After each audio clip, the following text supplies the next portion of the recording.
কখনোই করি না, দর্শক আসলে ঠিকই জড়াই ধরে ছবি তুলি।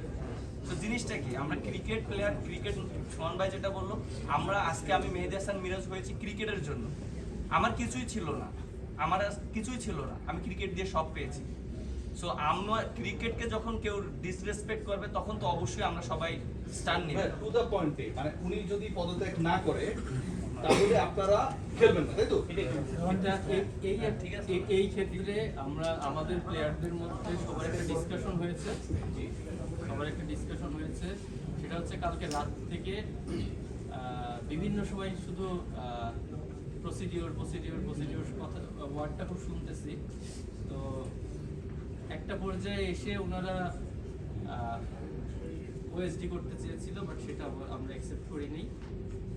তারপরে ওনার জন্য 48 ঘন্টা সময় চেয়েছিল। 48 ঘন্টা তাদের প্রসিডিওর অনুযায়ী 48 ঘন্টা নাকি সময় লাগবে। তো আমি প্লেয়ারদের সঙ্গে আলোচনা করেছি। আলোচনা করার পরে আমাদের কোয়েশ্চেনটা হচ্ছে 48 ঘন্টা পরে যদি উনি এখান থেকে রিজাইন না করেন, তারপরেও তো আমাদের খেলা বন্ধ করতে হবে।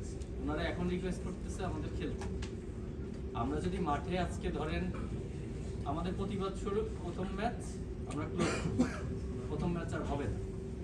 সেকেন্ড ম্যাচ থেকে যদি আমরা খেলতেও যাই, তারা 48 ঘন্টা যে সময় চেয়েছে, 48 ঘন্টা যদি পরে ওনাকে যদি না সরানো হয়, তখন আলটিমেটলি আবার খেলা বন্ধ হয়ে যাবে।